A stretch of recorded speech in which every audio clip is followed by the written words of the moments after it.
Hello and welcome. I am Ellie Richardson and you are watching the World Report on NewsX World. Let's take a look at the top headlines of this hour.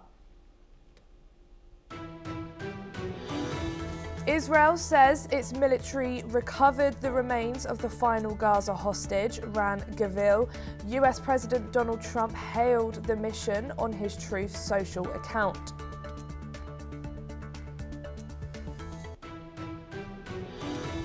The United Nations welcomes the return of the last Gaza hostage remains and offers condolences to the family. UN spokesman says full ceasefire implementation in Gaza is critical and urges all sides to act now.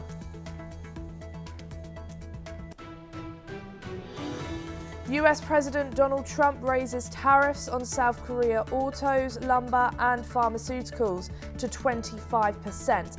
He says Seoul's parliament failed to approve a trade deal and is not living up to commitments.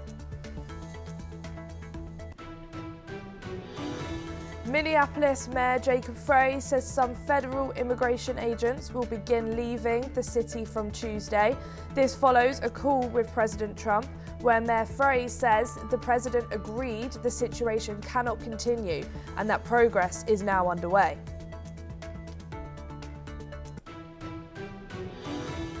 British Prime Minister Keir Starmer will visit China from January the 29th to the 31st in the first such trip by a UK leader since 2018, testing Labour's push for a pragmatic reset. However, the visit is shadowed by a sensitive issue including human rights in Hong Kong and Xinjiang, the Ukraine war, Huawei's role in the UK infrastructure and many more. Ukrainian President Volodymyr Zelensky says the next Ukraine-Russia talks are expected on February the 1st, but adds the meeting should happen sooner. He stresses Ukraine needs real results from diplomacy, not Russia postponing again. Danish Prime Minister Mette Frederiksen says Europe has shown strength and unity over Greenland. She adds the issue is about democratic principles, national integrity and Europe standing firm on who they are.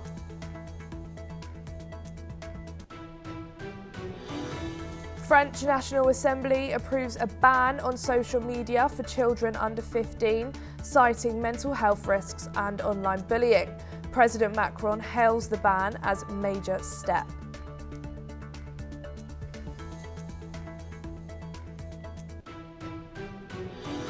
And for your top story this hour, Indian Prime Minister Narendra Modi has announced a major free trade agreement between India and the European Union, describing it as a landmark deal with huge potential.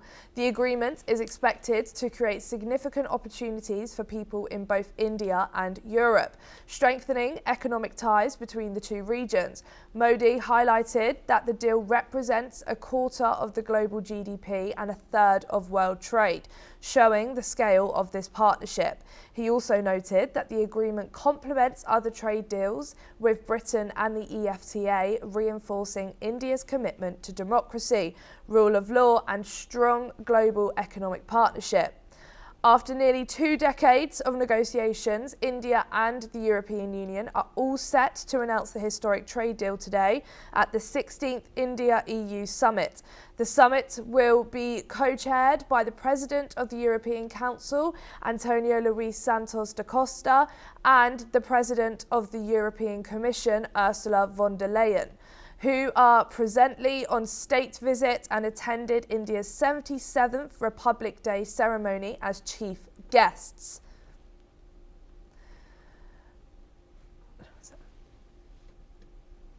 So we are just currently waiting later on today, around an hour away, for this Indian trade deal to be announced, which we could imagine lots of trade deals showing a growing partnership between the two and a global trade dynamic, especially as they're two major economies coming together and helping each other, as this is a long-awaited deal to come along.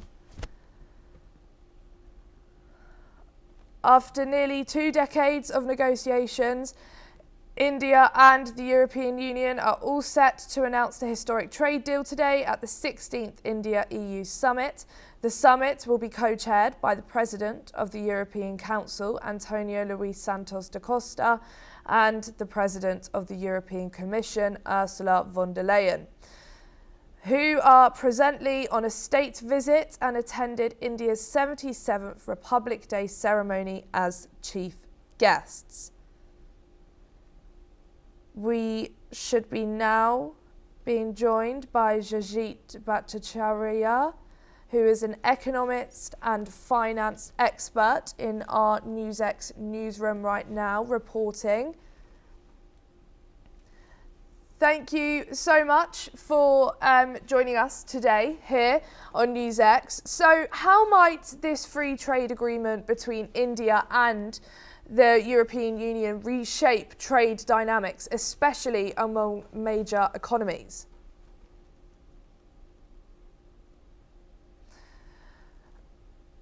Really sorry, we are just experiencing some difficulties. As we could probably imagine, there is a lot to talk about with this meeting ahead, and it should be over an hour away until we find out what is the agreement and how this is going to shape the two regions, the EU and India, into helping each other come together.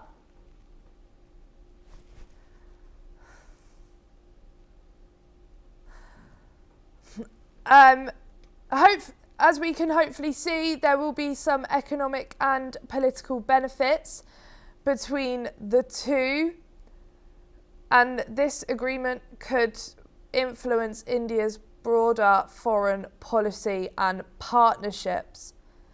Okay, we are now being joined again by Jajit in the newsroom. Thank you so much for joining us. How might this free trade agreement between India and the European Union reshape global trade dynamics, especially among major economies? You know, as of 2026, the EU and India together is about 25% of the global economy and roughly 25% of the global population. By 2030, it will be one of the largest trading blocs in that sense, if we look at the free trade agreement being formed, and that's going to be quite transformational because the center of gravity will be shifting to this axis of EU and India. As we see that the world is splitting between the American economy and the non-American economy, and the EU-India trade agreement seems to be the fulcrum around which the non-American economy will start shaping up, given the size of the market and the size of the economy that these two economies present. From an Indian perspective, clearly some of the areas that was of interest was labor-intensive industries, besides the usual steel and aluminium and automobiles and machinery. And this agreement is believed to be friendly towards the labor-intensive industry that India has. Similarly, from the European perspective, they were very keen to get access to the Indian market in terms of automobiles and wine and spirit and so on and so forth. And the Indian market is massive for these producers. There will always obviously be some checks and balances that will be put into place to ensure that imports from China are not routed through this kind of a trade agreement. So those checks and balances will be put into place, but it will be hugely impactful for both EU and India. Some of the background constraints that we need to look at is what will be the non-tariff trade barriers that will be put into place, and if there are any non-trade noises that will be coming into the agreement, which is what's been holding back this agreement for over 2 decades. And these, relate to human rights and other non-trade related issues. We are pretty confident that those noises and those issues have been removed, and this is a pure trade agreement which is going to be significantly beneficial for both the economies. And what economic and political benefits could this deal create for India and European business workers, and also what challenges could they face as well? Clearly the benefit is the fact that EU is breaking away from its dependence on US, and same with India. As I mentioned, it's basically the restructuring of the geoeconomics and forming a non-American trade bloc, not by design, but it has happened because of the policy decisions by the US administration. And as an outcome, we see that what we could not sell in the US economy can be sold to the European economy, and the other way around, what EU could not sell to the US economy because of the unfair tariffs that have been put into place, EU can sell that to India. So clearly there is a reciprocal benefit that both are getting. From an Indian perspective, in addition, there is a mobility clause that has been put into place, which means that Indian professionals can also contribute to the workforce in Europe. And that's significant, and that's been a feature in most of the recent trade agreements that India has been putting in.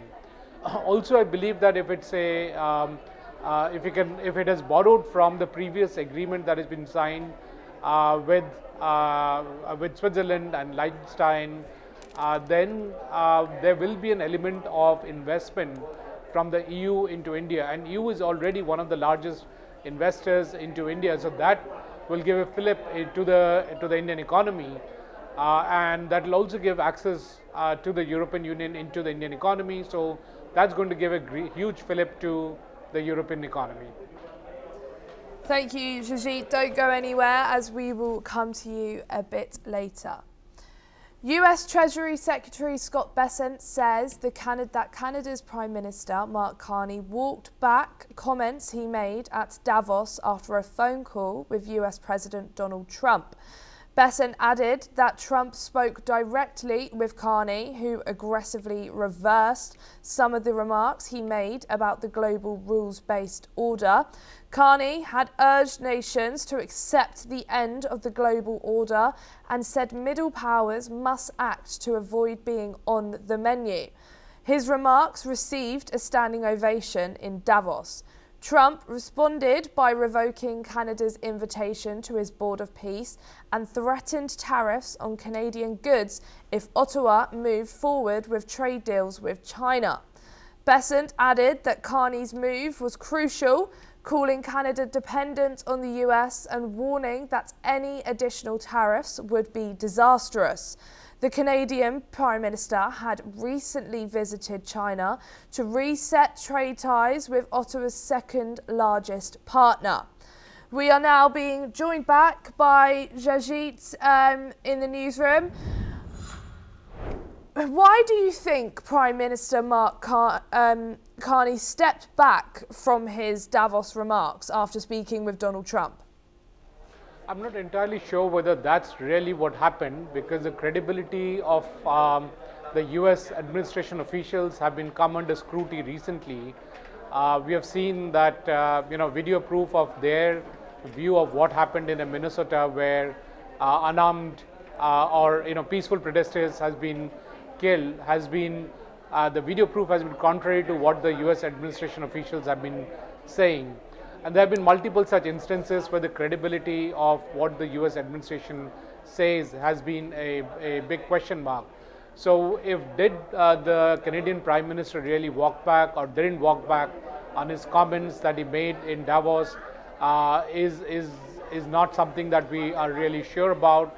We know what he said in public, and those are very forceful comments. We also know that Canada has been challenged by the fact that suddenly all their supply chains which are geared toward the US has been disrupted because of the tariffs. We also know that the Canadians are pushing very forcefully into opening up their access to their coast, for example, for pushing out oil, and therefore they're finishing up the pipelines that connects them to their coast, which gives them access to the rest of the world. So they're realigning their supply chains away from the US, and I don't see why any short-term comments is going to be louder than what the Canadians are actually executing on the ground. And also the fact that what Carney said in Davos was said in a public forum for the consumption of public. If there was any reason why he walked back, that could possibly be because the US agreed to some of the terms and conditions that Canada has laid out. and also the fact of the matter that the US is probably seeing that the world is splitting between the American economy and the non-American economy, especially in the context of the fact that EU and India are getting into a free trade agreement, which is a huge a block that will be created where American products will probably not be able to get that access, and hence US has to mend its ways in terms of how it's treating its trading partners and allies, and Canada really is one of its very important trading partner and ally. So possibly the US administration would have walked back, which might have led to the Prime Minister of Canada also walking back if that actually happened. And what does this situation tell us about how much influence the US still has over its allies, such as Canada? You know, there is an old adage that if you use power, you lose power. So the US has been extensively using its power, and as a result, its allies and its trading partners have been figuring out ways and means to shield themselves from the exertion of leverage and power that the US has been carrying out in the recent past. And yes, the US is still the largest economy in the world, and it does have very significant leverage on Canada, but so does Canada have on US. A lot of oil, especially in the northern part of US, comes from Canada. A significant part of uranium that is needed to power US comes from Canada. So a lot of energy dependence is on Canada. Similarly, there is a lot of food security dependence on Canada because they supply the fertilizers. They supply the raw materials that get into the fertilizers, which is very critical for the US agriculture. So there is leverage that Canada also has, and those leverages are very, very sharp and basic because it is about energy security, food security, and hence it comes to question whether US can actually continue to exert the kind of pressure it has been doing on Canada, or will there be a level playing field at some point in time. Thank you so much, Jajit, for joining us here on NewsX. People gathered in Tel Aviv's Hostages Square yesterday evening to mark the return of the last Israeli hostage held in Gaza. The square has been a symbol of unity and remembrance since the Hamas-led attack on Israel on October 7th back in 2023. Now, Israelis are cautiously optimistic about the next phase of US President Donald Trump's peace plan. While they celebrated Javil's return, there's still hope for a broader resolution to the war. Let's listen in to their reactions. Came back, which is some kind of like huge relief after 849 days. Still so many lives gone and so many people that were hostages that could have returned alive. So it's like a mix of happiness and joy and awfulness and everything together. And I don't have any words to explain that. It's sad and it's an end of a cycle. First of all, I'm glad that we haven't started stage 2 before Ronnie came back home. And as for the rest, I just hope that the decision makers make the right decision, whether it's here in Israel or in the United States or anywhere else. Let's also hear now from Sujev Kalfon, who was among the hostages kidnapped during the brutal Hamas-led attack on October 7th. יש סוג של הקלה, אפשר עכשיו להסתכל קדימה. לא יכלתי להסתכל קדימה מספיק ולהסתכל על עצמי שידעתי שיש שם מישהו אחרון שהוא יצא ראשון להילחם והוא נלחם עליי בסופו של דבר. הוא נלחם כדי להגן עליי והוא נשאר אחרון. לא יכלנו להישאר אדישים לדבר הזה ועכשיו יש סוג של הקלה. Sujev Kalfon was freed as part of the US brokered deal along with 19 other hostages that aimed to end the Gaza conflict. Moreover, Israeli politician Benny Gantz has also commented on the situation. He has emphasized the need for consistent efforts to disarm Hamas and prevent it from governing Gaza. Let's listen in to what he has said. This is an extremely exciting evening for me to come here to what's known to be the hostages square, and I took off the hostages pin off my jacket. One of the happiest things I've done in the last 2 years or more. Hope for the people of Gaza that we will be consistent with disarming Hamas and making sure he doesn't get to govern Gaza, because if we want to build a place for 2 million people to live normal life that they can live with and we can live beside, it's crucial that we will fulfill the strategic goal of this war of dismantling Hamas for military capacity and governance capacity. So, as we are currently seeing over in Israel right now, there are many people coming together to celebrate the return, but also remember, as this happened in October 7th back in 2023, Israelis are now cautiously optimistic about the next phase of US President Donald Trump's peace plan that they signed the charter of last week. And now they're just still hope for a broader resolution to the war, as they all gathered in Tel Aviv, Hostages Square, yesterday evening.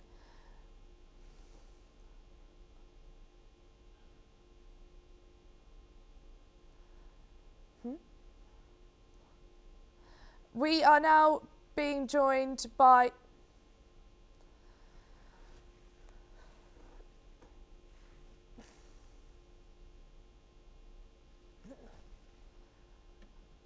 negotiations are being prepared by Israel with the Trump administration for a new 10-year security deal aimed at extending US military support.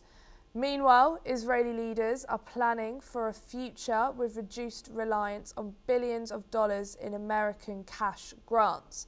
Furthermore, Prime Minister Benjamin Netanyahu has indicated that the $3.8 billion annual US military assistance package due for renegotiation in 2028 may not be fully renewed. However, the move appears to contrast with Netanyahu's previous statements about tapering Israeli dependence on American aid within a decade. The discussions are being closely watched as Israel seeks to balance continued military support with long-term financial independence.